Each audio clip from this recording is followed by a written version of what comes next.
Good afternoon, friends, Rotarians, guests, and those who have joined us today via Zoom. Welcome to the April 28th meeting of the Rotary Club of Louisville. And by the way, our Zoom audience, it's time for you guys to come home, all right? It's time to come back. Yeah, come on. We miss them. Come on back, because we won't have any Zooms in the month of May because none of the meetings will lend themselves to it. So come on back. We're at River House on River Road, Savor. You know where we are. I'm Jean West. I'm owner and producer of Faces West Productions, a Paul Harris Fellow, and president of the club. To provide our invocation is Nashon Trebu, founder, CEO of Melanair Marketplace. Nashon.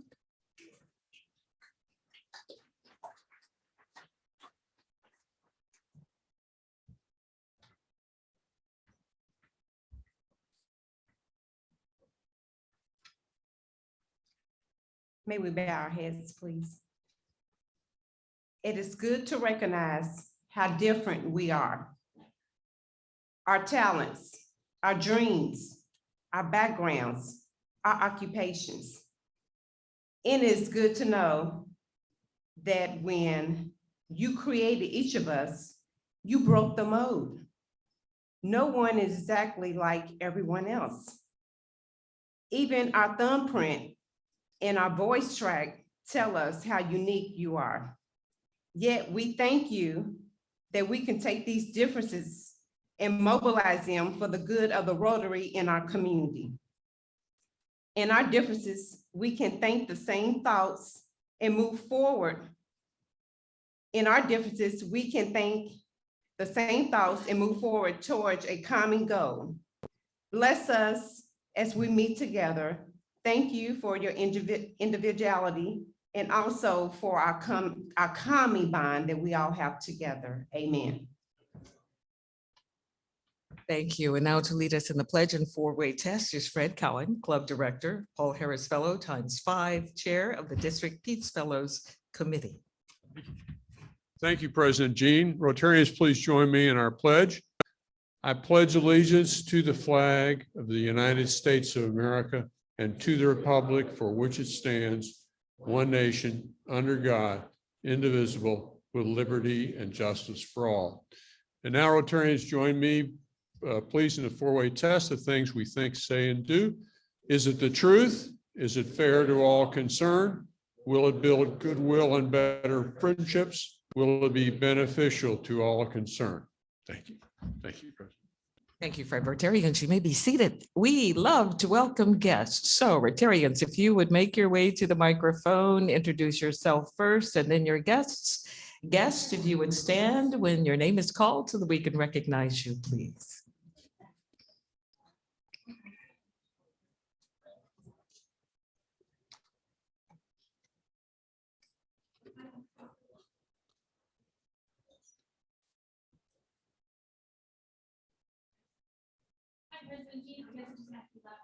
Now it's on. Now it's on. My guest today, we've got two guests to recognize. Christy Dutton, who is a weekend meteorologist, I believe. Christy Dutton. President of the New Albany City Council and the spouse of our speaker today. Thank you.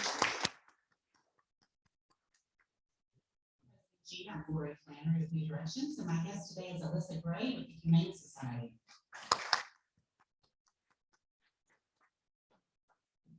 President Jean, I'm Nation Trayview, the founder of the Millionaire Marketplace, and our guest today is Ms. Deja Downey with the Vision Group.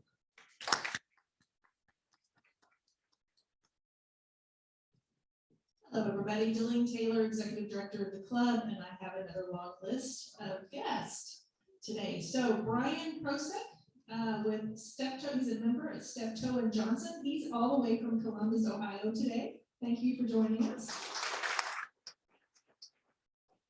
We have Rachel Platt in the house. She is Director of Community Engagement at the Fraser Museum.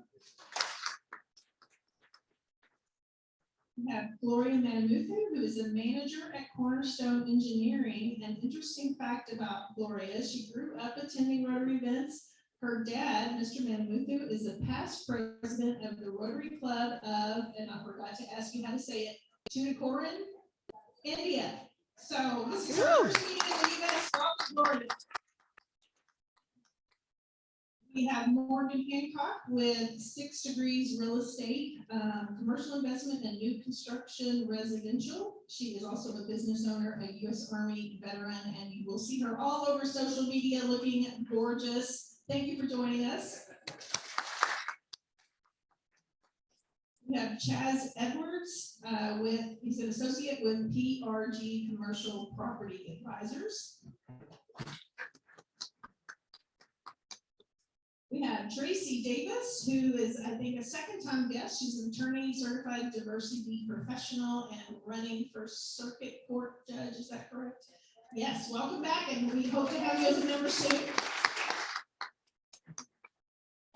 Is Sharonda here?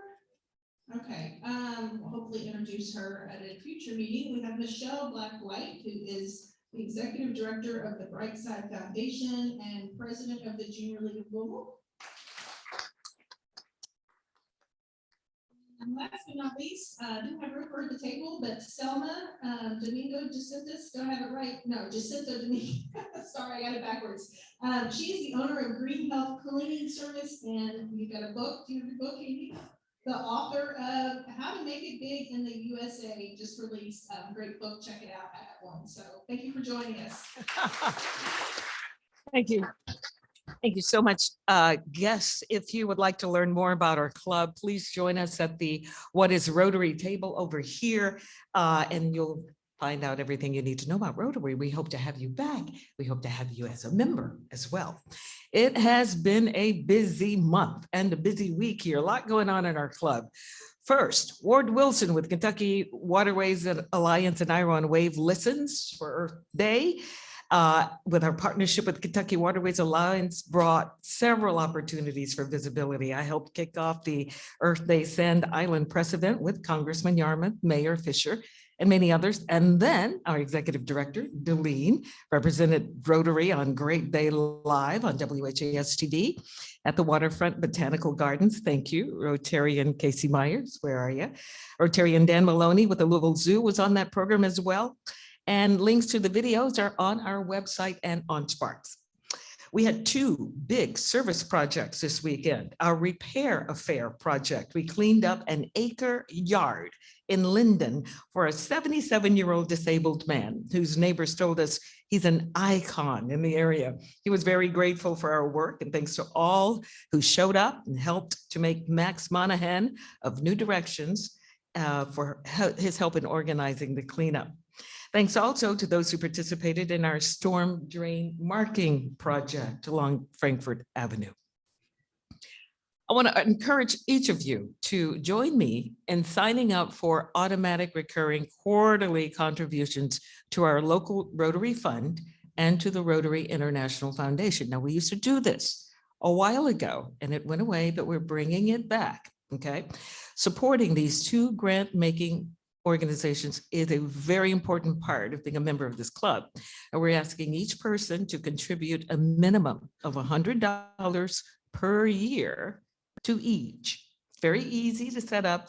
Delene will be happy to help you after a meeting today, or you'll find detailed instructions in your email. Now, this process is going to save hundreds of dollars in fees, and it's more straightforward for tax purposes than our old way of adding those contributions to your dues invite. So be looking for that information and join us in doing that. Okay, it is time for Cajun culture class. All right, how many of these Cajun terms do you know?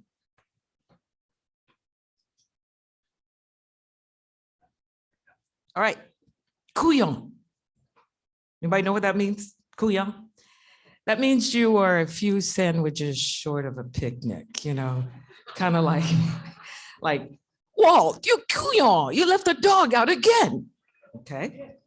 All right, next phrase, make groceries, right? I had to go make groceries this morning for a party. Yeah, you don't make them, you go shopping, but in Louisiana, you make groceries. Share, right? Means dear or loved one. Give me a share, give me a kiss. Okay, next one. May, it's just the French word for but. Not that but. So you will say, May, I gotta go to the store first, okay? And then boude means to pout or be angry. Delene, stop bouding and get Sparks finished. All right, there's your Cajun class for today. Now, you guys are going to be able to go to Louisiana and fit right in next time you go to New Orleans. You see, now I'd like to invite Mike Cool, President, Major Donor, Chair of the Rotary Foundation Committee, and much more to the podium for some very, very special recognitions. Mike.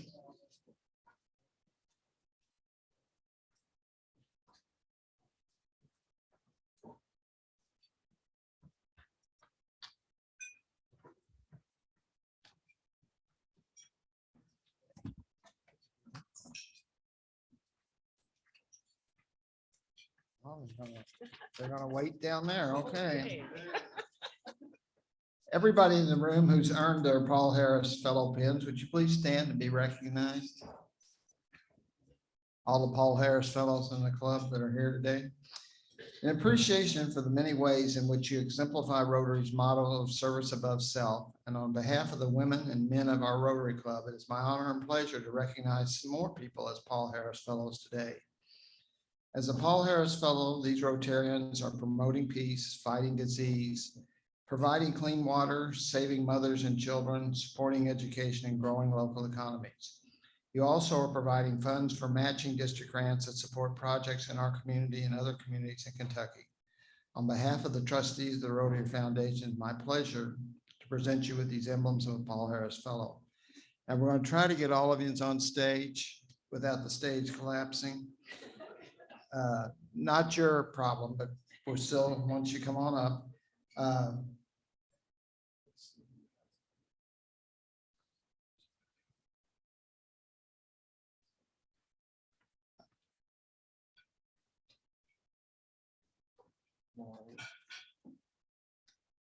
Floyd Flannery.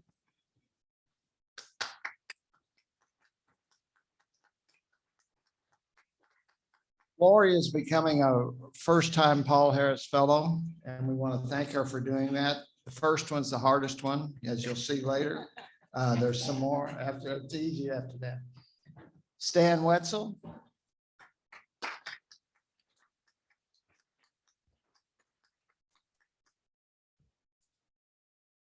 And I should mention, he didn't ask me to mention this, but Stan Wetzel is also a candidate for Court of Appeals this year in the primary. Then we have some people who have earned Paul Harris +1, Ginger Wallace.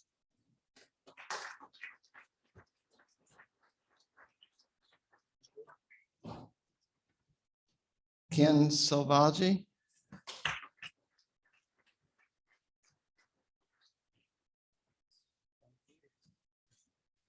And Alex Novak has earned his +5.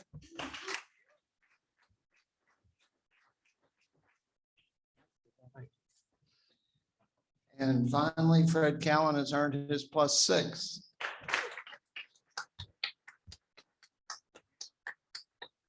So I want to thank all of you for your service. I would urge everybody to wear your Paul Harris Fellow pins as a symbol of your appreciation for what you do for Rotary.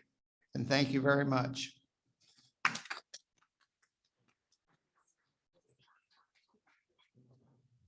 You can be seated, Greg.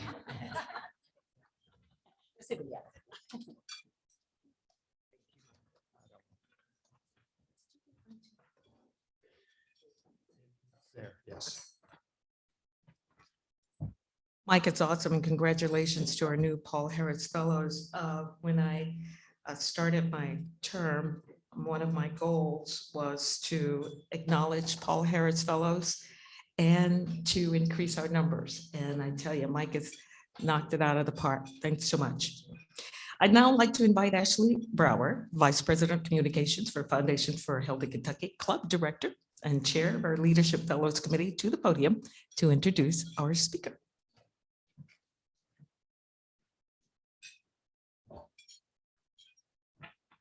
President Jean. Well, I am so honored to be here today to introduce to you Angie Fenton. Angie and I met probably about 15 years ago. She was coming in to the station on Friday mornings at 6:45 to tell us what was going on each weekend. And she reminded me today that she was also in at 11 the night before to make sure all of you night owls knew what was going on as well. So that was, we were very sleep deprived back then. And still are. A lot has changed since then. And I'm pretty sure that this woman can't sit still, and she certainly can't hold back when she sees a need present itself. Angie is president and CEO of Extol Media, a Southern Indiana-based company that produces the bi-monthly Extol Magazine, a Saturday morning television show, This Is So In, and a weekly Friday live streaming show Extol Live.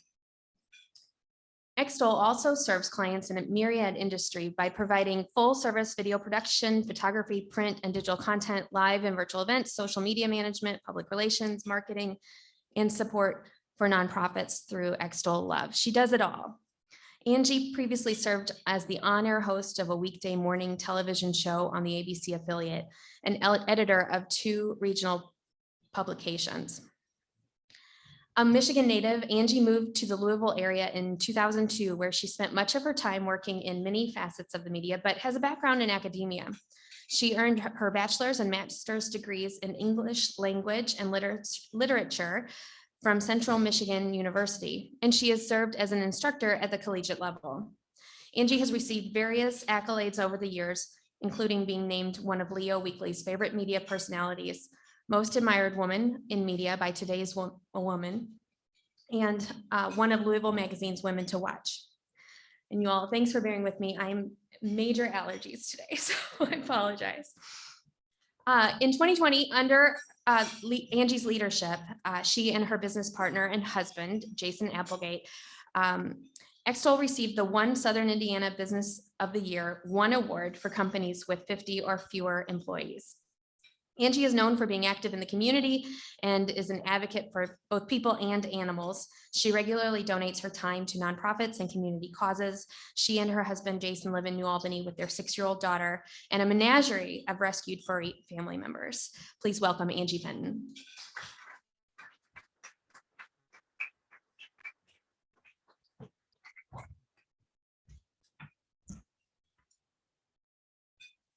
It is so good to be here. I want to get something straight. So with my spouse, my business partner, I am the majority owner of our company, which means that I fire and rehire him on a daily basis. No, in all seriousness, and I'll talk about that in a minute, I wouldn't want another partner. He's the best partner that I ever could have hoped for. So is it always going to be like this? How a 5-year-old changed my life and my business is there's actually the English major. There's actually a typo in that. And I think that you can relate with me a little bit, at least most of you.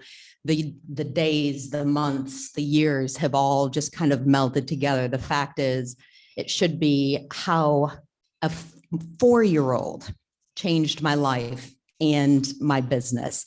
And by 4-year-old, that is my daughter, Olive, because that's the question that she asked. So I want to step back for just a moment. I don't like to reminisce about some of the most difficult parts of 2020, but I think all of us have them. And we all experienced what was occurring in different ways. We know people, and some of you, I'm sure, lost people close to you. For some, lost jobs, lost houses. Mental health suffered. For us, what it was is all of a sudden I went from hosting, and it was my dream job. I mean, one of my greatest mentors, Rachel Platt, is sitting here, and I used to get to be the reporter who was out and about while Terry Miners and Rachel Platt were in studio. And then ultimately I got to be the one who hosted that show, because eventually the president of our station looked at me and said, I think you can do this. And Rachel was a huge proponent of that, but it wasn't a job that I took lightly. Not only was I host, but I was also managing editor, which meant that I roll up my sleeves and I get dirty. I want to get in the trenches. This is not just hand me a script and I am going to just read what is on the prompter.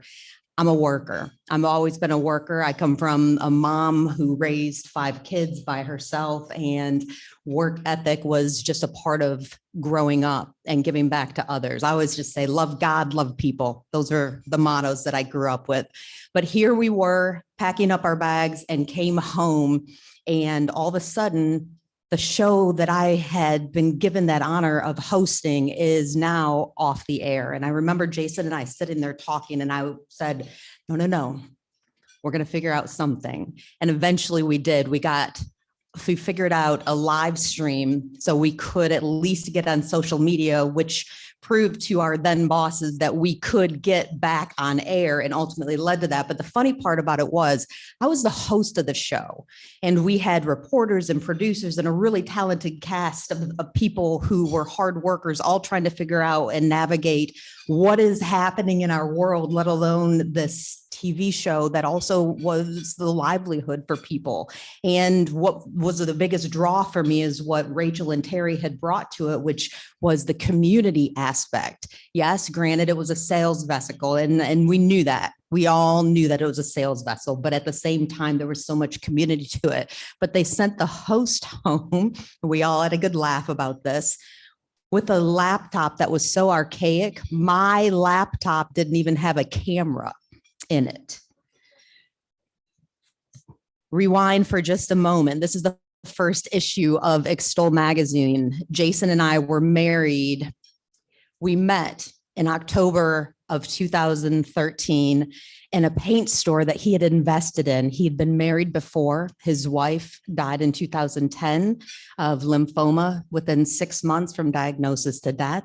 Several years later, I'm this happy-go-lucky reporter who got the good fortune of going into a paint store to sell paint to our TV viewers on a Monday of all days. Well, it was this historic building that's located in downtown New Albany. And it just so happened that one of the owners, the managing partner, was there.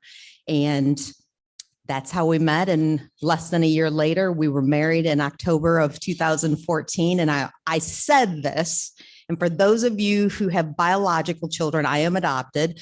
Those of you who have biological children, I just said we birthed a magazine, then I birthed a human. Big difference, big difference. But for a while, this was our baby. This was everything. We invested absolutely everything. And so I was working simultaneously for WHS 11 as the reporter in the morning. And then we were producing from nothing a publication that was geared toward Southern Indiana called Extol. Why Extol? I won't tell you the full story, but I will say this: the name that we had picked inadvertently was taken by a Southern Indiana-based publication, and they didn't know it. Somebody else had created shirts and designs and things. And so we were bummed because we had the website, we had everything except for the trademark. And so we sat down and I just said, we cannot start this under the guise of negativity. So what are we trying to do? We're trying to celebrate. What does extol mean? It means to celebrate. And once people learned the name, it stuck. But this was our everything. It was our absolute everything. And then 2020 hit. And so at that time, we had a child, and I'm hosting a show that it is more than a full-time job. But before we all went into lockdown, I mean, I would leave the house at 3:30 in the morning, and it would be like the birds were singing and the flowers were blooming. I was so excited about this opportunity and loved this job. And then all of a sudden, we're home. But at the same time, I also have Extol, and Jason is taking on the majority of this. Well, you know what happened with lockdown. All of a sudden, all of us are looking around going, what are we going to do? What happens next? But at the same time, and finally people have started talking about it, there was a lot of personal to what was happening as well. I mean, one of the first things to go is marketing and advertising, and that is what a magazine offers. Now, as I was preparing for today, Jason and I were trying to go through the timeline because I said, oh, I thought Olive was 5. No, she was only 4. And she's an older 4, but now she's 6. But we were walking through the timeline, and way before there was even a hint of a pandemic, I had forgotten about this. Not only did we start a magazine, and we wound up with, I think right now we're between 4 and 450 locations that we deliver to throughout Southern Indiana, but into Louisville. But we also started with video production. We also started with live streaming. And at that time, there were not the programs that everybody, all of the big tech companies jumped on and have made this a lot easier. I'd completely forgotten. We had live streamed from Floyd County Brewing Company and from Lemieux. We had done these things already. We had taught ourselves how to do some of these things. Jason, we have a podcasting studio. He taught himself from the ground up how to do that. We now have staffers who are adept at that, but it didn't hit us until we had to start looking at where are we going to go from here. We already had the resources. We just have to start asking questions. So we watched advertisers drop.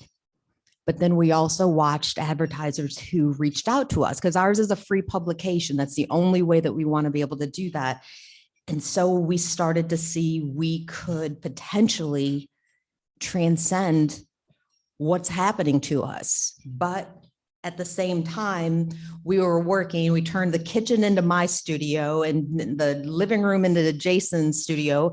He was also newly elected to the New Albany City Council. He had spent about a year discovering he has a true passion for service and a true passion for serving our community in that capacity. And ultimately now he's the president of the city of New Albany. And I can't wait to see what if he decides to do next with that. And I'm also trying to host a show, but in the midst of all of that, also looking around at the world going, what is happening? What is happening to the world outside of what we do? Money has never been my motivator. I want enough so that I'm not stressed about paying my mortgage. And I want enough that I know that my child is going to have what she needs. I remember growing up and making do. I remember tending a garden and then freezing and canning because that was a majority of what we were going to eat for the summer because he had a mom and 5 kids and she was supporting us. I remember being resourceful, but I also remember that Jason and I sat down in tears. All of a sudden, this thing that we built is crumbling before us, and to even imagine that we're going to have to just walk away from it. But we were so close. We got a very small, for those in the business world who know what that's like to deal with it, very small PPP that allowed us to retain employees. But when you have advertisers dropping off and you see your business starting to crumble, there's a problem. And we're also working night and day, and we started reaching out and asking, what do our clients need? And so in between doing our Zoom, and even though we use a program called StreamYard for the TV station, in between doing those interviews, then I would hurry up and I would start working on social media to get out about the mom and pop shop in Sellersburg that needs me to get out the information that they are open and that people can come there and it's safe and they'll do no touch contactless delivery. And then we've got another company that needs us to come and take photos, and how are we going to navigate that from a distance? And we're juggling all these things, and a 4-year-old who has no siblings, although like Ashley mentioned, we have a menagerie of animals. I've always been a big softie for rescues, but what are we doing? And we watched her and watched as they would try to do Zoom for preschool. And she would sit on the Zoom for a second. And then Olive would go into her room and she would just cry. And she would say, "Leave me alone." And what could we do? But then I've got to get back in front of the camera because we have to keep the balls in the air. We have to keep things rolling. And we also, though, we're sitting there as parents going, this is not okay. She was sleeping 12 to 14 hours a day. Anybody who has ever had a 4-year-old knows that is not normal. But where it all culminated for us, and I'll leave some of the details out because it was just a traumatic event. So we have always rescued, and you just never know the story, right? You never know the story of where animals come in. Right now, we currently have 4 dogs, 4 cats, and a beta fish named Bob, along with a human 6-year-old is what we usually say, because people who've known me have always known that it's always been the animals, but everybody gets along for the most part, although we call our cats, they're a gang because they will gang up on the dogs if they step out of place. So we loved that, but we had this one dog that had come from a background where the man who had neglected her before, he went away to prison. He went to jail. It was that bad. So you just don't know. And I'm a big advocate, adopt, don't shop, but you just don't know. And so here we are home because everybody's home. You can't leave. We're interacting with our animals more than we ever had. And we have to take time to stop. And we did our best.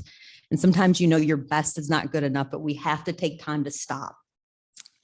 It was a gorgeous day outside. I just remember that. I love where we live in New Albany. We have all kinds of wildlife, but yet we're at a quiet cul-de-sac up a hill that's steep enough. As soon as we get any hint of snow, We're going sledding. I'm a Michigan girl. I carry my ice skates in the back of my car, not even kidding, all winter long, just in case there's some ice. And I love where we live. And so Olive and I are outside and we're playing hide and go seek. And we have what's called the dog area. That's just where they run out the back door. That's where they do their business because we have a pool and we don't want it in the backyard. And it was like slow motion when I saw Olive. So it's my turn. I'm behind a tree and I saw her little foot got stuck underneath the fence where the dogs are. And all of a sudden, Mama Bear just came out of me. I grabbed her and pulled her. And at that moment, this beloved boxer that we had saved, that we had slept with, that we had had for all this time, attacked our puppy who was right by Olive, and Haven had shown little bits of aggression, little bits. And sometimes that's just jockeying for position, and we knew how to deal with that. But it had gotten to the point where we need to call in some help and then lockdown. Well, there is no help. Well, in that moment, I pulled Olive's foot out and pulled her. And all of a sudden, that boxer jumped the puppy, Barry, and tried to kill him right in front of us. And I remember screaming, and the door was locked because we had come out of the front and Jason was on a Zoom, city council, I believe, and couldn't hear us. I ran to the door. I had bruises for months. I was banging on the door as hard as I could as this dog is trying to kill this puppy. I mean, there's no other word for it, unprovoked. And I said, Olive, you have to hop the fence and go get Daddy. And so she did. She did. Jason came out, but by that point, I just did what I thought I needed to. And I came in and I grabbed Haven with everything in me. And I have a partially torn rotator cuff that's getting much better, but I, for some reason, had the strength to be able to do that. And I grabbed her and wouldn't let go. And Jason came out and I was covered. And so we got her into a room. Now, I have to tell you again, this was our dog that we just loved so much and so smart. She could open doors. Anybody ever have an animal that can open doors and things? She could open doors. But here we are in the midst of lockdown with a dog that has, for whatever reason, snapped. And that could have been Olive. And for somebody who's been an animal lover since I have my earliest memories, it was one of the worst things that I could have ever imagined. And so we called the professionals and asked, what do we do? Well, you could only imagine what they said we needed to do. And so I drove up and said our goodbyes to Haven, because you can't lock down a dog that has now attacked me, the person she slept with, the person that she'd been with. And that could have been Olive. That could have been Olive, and we don't know what's going on. We're locked in, and you can't lock in. Olive remembered that as Daddy saved us, and Daddy does save us a lot. Daddy does a lot of great things, but we were the ones who did. So as she sunk into this depression and we couldn't hide the stress that we were going through, I mean, we were questioning everything. We're about to lose absolutely everything. And the stress of hosting TV from home and not getting enough time and feeling like such an inept mother, plus the trauma we had just gone through with this dog that had just suddenly turned. It changed everything. It changed absolutely everything.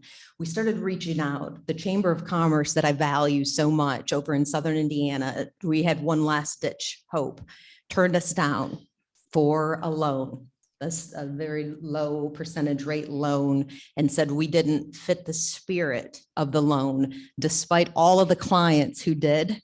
And those were our clients. And that was when we just knew. We knew that it was going to be over. Jason is on the city council, and he is also a part of the redevelopment commission that has given thousands and thousands of dollars, thankfully, through CARES Act and ARP funds.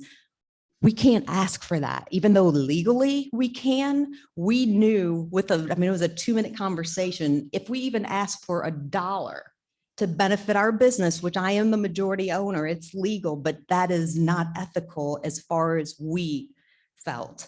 And so we didn't have anywhere to turn. I'll fast forward. We were overwhelmed and at wit's end. We're still reeling from the loss of Haven. And all of a sudden, Mommy, is it always going to be like this? And I couldn't answer her. I don't know what's going to happen. I don't know where the world is going, but I can change some things. She picked that outfit, by the way. She also scored 5 goals last week in soccer, so she's got it all going on. But I needed that truth, and that truth articulated what we felt. Is it always going to be like this? And so we made a decision. We had nowhere else to turn except, and this isn't a promotion for them, but they know I get a little choked up, New Washington State Bank. Jason and I were able to talk to them about what we wanted to do, which was to walk away from a solid salary. And they wanted to re-sign my contract. I would continue hosting, but I knew the writing was on the wall for what the show had been. I mean, the whole point is it was a sales show, and they really needed to turn on the sales. And if you've seen the news, then you know that ultimately that station was bought by a hedge fund. And I just was waking up saying to Jason, I don't want to do this anymore. It's one thing. It would be one thing when Rachel and Terry were in studio with all these different community, folks and platforms and giving voice. And when I got the opportunity to do that, and I had no problems being the one who was out selling the doors and windows, because somebody's got to pay the bills in order to tell the stories. But that was lost. And I just said, if I am not true about how I'm feeling, and the fact that I feel like I am not making people understand how much they matter, then we're sunk. So we decided, after talking with New Washington State Bank, how to consolidate our all kinds of personal finances. And ultimately, they gave us that leg to stand on. And boy, did we stand. If you go to the next slide. It was terrifying. I will say that. It was terrifying because we knew I was walking away from a sure thing.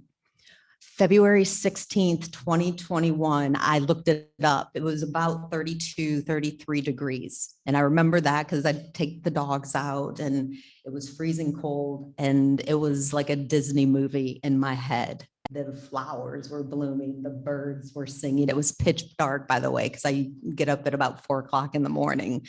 And I knew I had made the right decision, although I knew it was terrifying. So we had to figure out, okay, we're working with our clients, but what else can we do? I'm not going to read the list verbatim of what Ashley read, what we've done, but we have gone from a print magazine to moving into a new space. We had faith. Next slide. We had faith. This is us in our old spot. You can see in those eyes, that is true exhaustion, because we have worked really, really hard and continue to, but we had faith that we were going to make it. And we also made sure that we were connecting with people who believed in us too, because lots of people don't. When you step out, that's when you will find out who your supporters are, or more often, who are not. The ones who don't believe in you. Now, Jason is our COO and Chief Operating Officer. We collaborate. Sometimes we are ships in the night. He knows his lane, I know mine, but when we collaborate very well. We went to a space that I knew we needed this space. I dreamt about it. I kept saying, okay, God, I guess I'm going to just do it. I don't know if this is the kind of faith you're talking about, but we kept going to the space, and this was the right space for us on the corner of Market and Vincennes. It's in what they call Uptown New Albany. They're starting to build it up. It also just so happened to be the space where Jason's former paint store was located. It just was, but I knew that was the space. So on June 1st, we moved into our new space, but not before first Jason calling and asking the owner how much, way too much, way out of our range. Kept dreaming. So, I mean, I am the CEO. So I called and said, I really want that space. Have you leased it yet? They had somebody who was coming to visit and thought she was going to make an offer. And they said, but we want you. And I said, well, I can't pay what you want us to pay. I got us a great offer. I called Jason and I said, I just verbally signed us a lease. And it's the best thing that we've ever done. We now have taken this mere magazine that people will sometimes look at us and sometimes will still say, so is that part-time hobby thing? No, it is not part-time. We now offer the television that I've always wanted. We dictate the content. We are able to utilize the services that collectively our staff has in order to lift nonprofits, businesses that don't have that financing. We're able to make people feel like they matter. We have been able to utilize, without naming names, one of our clients is one of the top 18 real estate development corporations in the region. One of my favorites is a small mom and pop meat shop. And we do everything from public relations and marketing. Sometimes on a Saturday, I might be up while Jason is covering who knows what event, and I'm writing speeches for the CEO to take a look at so that he can put his spin on it. Or we're putting together creative content for social media. This week was a huge one for us. We produced, and when I say we, it's Jason and half of our team were in Orange County for a 2-nighter where they produced an 8-hour conference with everything from the audio visuals to assisting with the organization from the ground up to address adverse childhood experiences and how ACEs affect communities at large. Very proud that we've been able to do that. The last slide, and we fight. And not by fighting, I was kidding mostly about the fact that I fire him and rehire him. I always rehire him. We fight, and when I say that, we fight to transform what we look like. We fight to get better at what we're doing. I have a bad habit of when we make money of giving it to people, and it's just part of my nature, and Jason knows it. It's kind of like he married an animal lover and also somebody who has a heart for people. And that's just who I've always been. But we have proven to ourselves that it isn't always going to be like this. I appreciate you taking the time to allow me and by proxy, Jason, to be here today.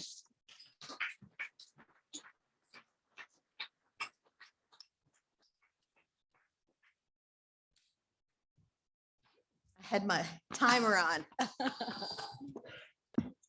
right, this one's yours. Okay. Yep.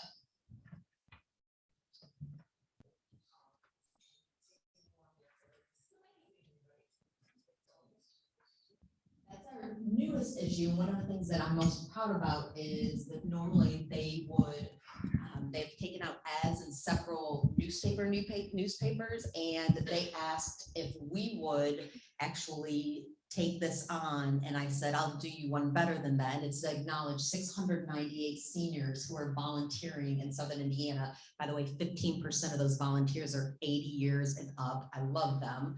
And the woman on the cover, she deserves that because she oversees the program. But not only did we create a multi-page spread that I promised you would not have to take out a magnifying glass to read your name. I've got, my glasses are down there. But then we were also able to put all of those on television and be able to give them their due. So Okay, it's one of my favorites. the question is, how have things changed for Olive? Oh, my lands. She's a giant. She is a 6-year-old going on 16 or 30, depending on the day. But her spirit, thankfully, she's seen that mom and dad are doing the best they can. I am one of those, I never expect to have children. And if we were gonna have kids, then we were going to adopt like I am. Had her on my 41st birthday. Happy birthday to me. She doesn't like that anymore because she's old enough to realize now you have to share the date. But she's been absolutely amazing. But one thing that she does understand, she makes us stop and slow down. I'm a 3-year volunteer for YMCA. I've been coaching her soccer team. We do not keep score. She scored 5 goals last week. I think I told you that already. We do not keep score. They're 5 and 6. They're learning how to count. So that they always know, don't talk to me about score.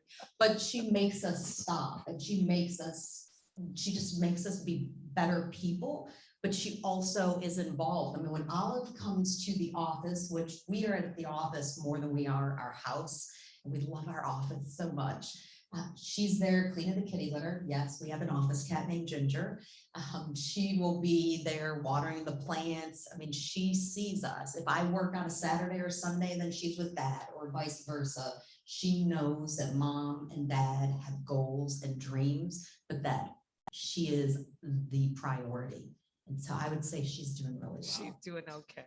You started your career here at the Courier Journal, correct?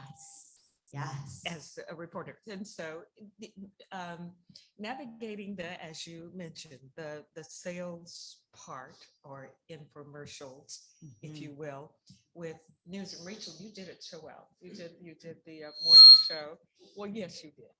And then you anchored the news. Yes. So you still retained your credibility, even though you were selling windows or whatever in the morning. How do you balance that? I mean, I'll just be honest about it. I think the biggest push for me were several things that had happened, but I think ultimately, one, I'll always thank Christy Marino, who's the former president of WHS 11, for believing in me and giving me that opportunity to step into tremendous shoes I could never step into as host. And she went on to a great job. I think that I have always been overlooked in that regard. When I was writing for the Courier Journal, I was writing celebrity news. Let me tell you how much I feel about celebrity news. But I always knew that it would be a door to do other things. I got to write feature stories. I got to know people. I got to connect with people through nonprofits and things that matter. It's fantastic that Brad Pitt and Angelina Jolie made their debut at the Muhammad Ali Center Gala when it first opened, and international press was here. I don't know if you knew that little factoid. That's true. I mean, that's fantastic, but in the big scheme of things, what does celebrity news really do for us? But it gave me an opportunity, and I always had a dirty little secret at the Courier. They didn't want, and this is the old guard, Courier's new team, their amazing publication. But the old guard, and the old guard was as well, they didn't want you to have a second job, and they paid you this much, and they wanted you to do this much work, but they were paying you for this much. And so you figured out how to get it done in 40 hours. And I just remember going, this can't be it. Is this, I'm really gonna be writing about Britney Spears? And I mean, this is it. But I ultimately started teaching 3 nights a week, and I only once ever had to call in. And that was my dirty little secret, was I was teaching English at a local college that's no longer here. And my students were formerly, if not currently, homeless or formerly incarcerated. I mean, and that was my dirty little secret, but it gave me meaning and afforded me an opportunity to do something that mattered. So you supplement it, but I think that's a long way of saying, I don't know how you navigate it if people look at you and they stereotype you. Some of the most rewarding interviews I have done have been for the show that my team has created called This Is So In. I mean, the mayor of Jeffersonville, I'll be forever grateful to Mike Moore for opening the doors to his house and letting us spend 2 hours with him. And he would tell you, I mean, you better have something interesting to say because he's got a lot of meetings to go to and work on. And he sat down and it was this in-depth conversation. And I got to really invest my time in him and in other subjects that we've talked about, but also showcase, oh yeah, I can do more than sell doors and windows, something that I've never had a doubt about, but I think I really got pigeonholed. They never looked at me as anything other than she could sell doors and windows. That's really kind of how I felt. I don't think Rachel and Terry definitely never made me feel that way, but I really think I got pigeonholed that way. Hi, Angie. Hi. Hey, I'm Casey, Mayor, President, and CEO of Waterfront Botanical Gardens. Thank you for hosting me on your show last year. I really appreciated that. Thank you for all you're doing for the community in Southern Indiana, and congrats on your journey. It's been a tough journey. I can totally relate to the, you have a vision, you have a dream, and some people are naysayers, and some people, I get that. I've been down that road, still on it, so I appreciate that. I'd like to know, since you've come so far, I know that you're not finished. I know you have dreams and visions. What's next? I thought about this. One of the questions I don't ask prospective staff anymore is, where do you see yourself in 5 years? Because the truth is, I don't have a clue. That's been, I think, the magic of Extol is we are redefining who we are on a weekly basis. I mean, just today. So we have a live stream show. It's going to be wild tomorrow. I cannot wait. We've got somebody who's presenting a check to a nonprofit. We've got people coming in to dish in the kitchen and talk. We've got philanthropy. We've got exercise. And we do this live stream, this weekly live stream. And then you take that big recording and then you chop it up and you have content, and it's a way to highlight different people and places and causes. And so just today, Jason and I were talking, he was dropping off the rider truck from the visit to Orange County and dropping off all the equipment. And I was getting ready to come here. And I just said, what if we do it like X, Y, and Z tomorrow so that we can do A, B, and C? So we are constantly redefining, I don't know. And I think that's part of the exciting part, is that we have continued to adapt. I do have to say, Casey, what your vision is, if you have not been to the botanical gardens, it is pure magic. Yeah. And I cannot wait to be there for a photo shoot coming soon when things start blossoming. Yeah, and I have to say it's growing even more. Am I on, Kevin? Am I on? No. What? Oh. What did the battery die? Yeah, botanical gardens getting even bigger. All right, now, you've been very public. You mentioned that you were adopted, and you've been very public about the fact that you found your birth mother. Do you want to talk about that? Sure. I did find my birth mother. I've always known I was adopted. I'm the youngest of 5. None of us are biologically related. My siblings range from a sister who was found in Korea on the streets and literally taken to an orphanage and came over here about 3 years old.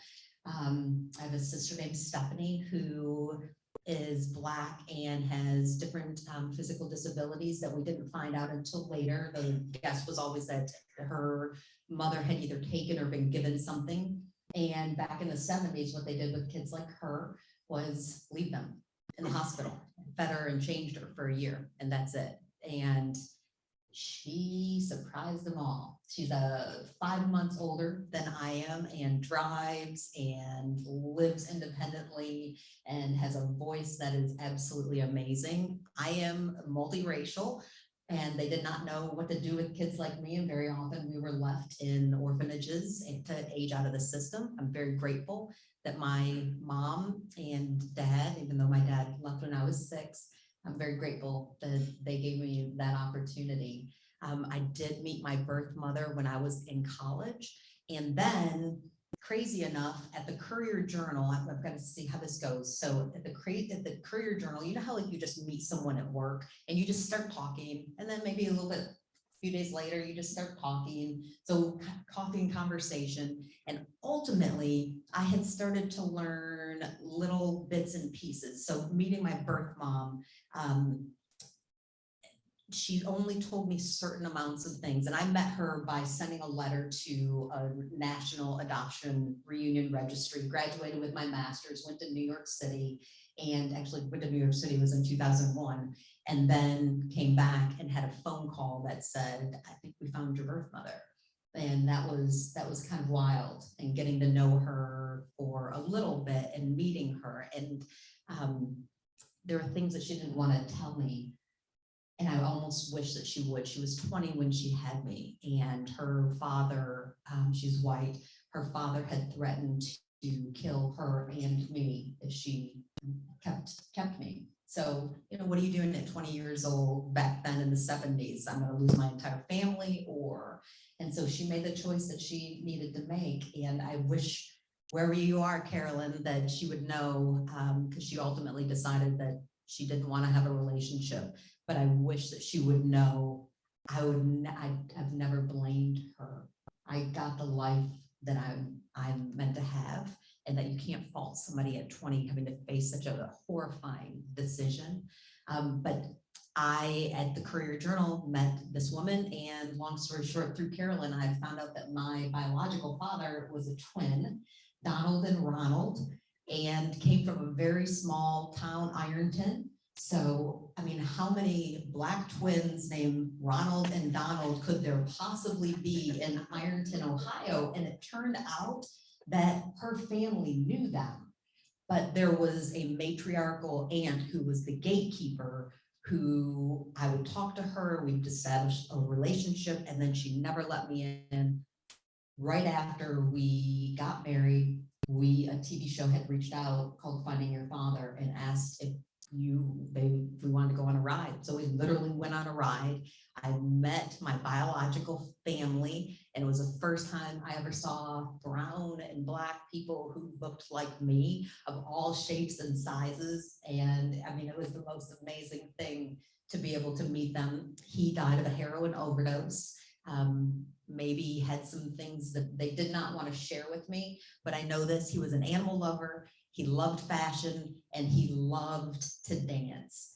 And I'm just very grateful that I had that opportunity. And then Olive, I mean, I've always said this, I laugh, because if you see her now, I think there was a picture before, she's starting to favor me, but for the first 4 years of her life, she was Jason. I mean, seriously, blonde, straight blonde hair, blue eyes. And I was just like, you're funny. You are funny. But now she has her Uncle Billy's eyes. She's got mama's heart, that is for sure. And Jason and I look at each other and go, she's got her own personality. Thank you so much. Now, where can we find Extol? We are in 350. Okay, because part of it, we are in very small, locally owned for the most part location. And so that was probably the most heartbreaking part, was having to go back with our delivery team to see who was still there. But we are also over in several places in Louisville, and extolmag.com has all of that. And then we brought a few copies that are with us. So again, thank you so much. And thank you, Jean, for the invite. Thank you. Right, then we Greg back up for, and there he is for announcements. The most fun past president ever. Thank you, President. It's Derby time, guys. Come on, right? Let's hear it. By the way, you know what they call a horse that stays out too late? A nightmare. So anyway, announcements. Here we go. So we're not going to have our meeting next week. Why? Because it's our Rotary Day at the track. We've sold out. It's going to be 75 degrees, beautiful, sunny all day. You missed it. If you want to go, try it next year. The following week, May 12th, is going to be our Honor Scholar Recognition Luncheon. So this is where we bring in the kids from our from Iroquois and from Western. These are the kids that have kept their grades up, they've kept their attendance up, and this is their celebration lunch. So it's also a chance for them to see us for the first time because they see the mentors, but they don't really know much about the club. So it's a good chance for you to kind of see all the stuff that we've done with these two schools. So if you'd like to attend, RSVP by 4 o'clock, not this Friday, but next Friday, or scan that QR code thing that's on your table. No Zoom meeting for option for that day, because guess what? We want you to start coming back to the meetings. So May 26th, fast forward to that, we're going to be teaming up with Kevin Fields, the CEO of the Louisville Central Community Center, for a bunch of things happening that day. So we're going to have our annual committee fair. We have 25 committees. We're a big club. And all these committees are going to be there. They're going to have tables set up, and you, as either new members or old members, can kind of re-engage and see what these committees are doing and get engaged with them. We're going to have a mix and mingle event for the members who have joined since the pandemic and haven't had a chance to celebrate in person. We're going to have a ribbon cutting and a media event for the old Walnut Plaza Minority Business Incubator at the LCCC, and an opportunity to shop with minority vendors that's started by our Rotarian Nashan Tribute. She's got the Millionaire Marketplace, and you have an opportunity to shop with minority vendors. So we're not going to have a meeting that day either. There's going to be a lot of stuff going on throughout the day. Check out the Sparks for all the details.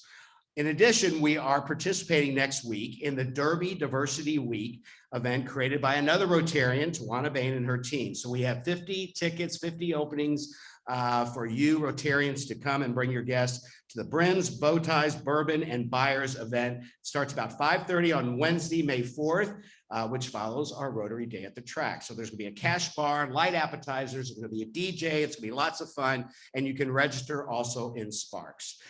District Conference, 6710 Conference will be May 20th and 21st in exciting Owensboro, Kentucky. We're going to have several members there, but we'd like for more people to go. The conference is really good. If you've never done it, it's a great way of learning about other Rotary groups throughout the state and get to meet new people. So email rotary@rotary45.org for more information. And finally, Craig Sherman is, after 2 years, we've been trying to plan this for 2 years, but he is going to be opening his house for all members and guests in Anchorage on Sunday, June 12th. That's from 4 to 7:30 p.m. If you haven't been to Craig's house, it's beautiful. It's got a pool, it's got a fountain, it's got foliage. It is a beautiful home just for us, so that we can kind of get back together and see each other again. $25 a head is going to cover Mark's Feet Store, open bar. We're going to have live music, and we're going to have some surprises. So it's going to be a lot of fun. Sign up in Sparks. Thank you, Craig Sherman, for opening up your home to a bunch of us, and me, because we're gonna have a lot of fun there. So finally, please consider nominating a deserving member for our Rotarian of the Year Award. Nomination forms are on your tables. Deadline is May 31st. And check out Sparks for more details about these events, announcements, birthdays, weather, everything. Who cares, right? That's all I've got for announcements. Back to you, President. Oh, thank you so much, so much. Craig Sherman, come on, make your way over to the What is Rotary table. The famous Craig Sherman will be over here to answer any of your questions, guests and Rotarians about Rotary. Thank you all so much for coming. Welcome, guests. Please come back. This meeting is adjourned.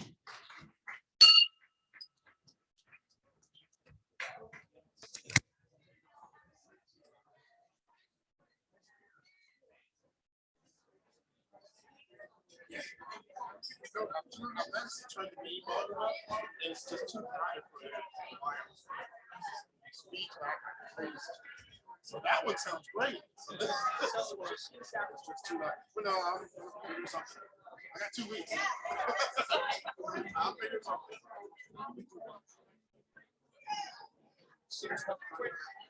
Yeah. Hey, can we have Ashley too, since she?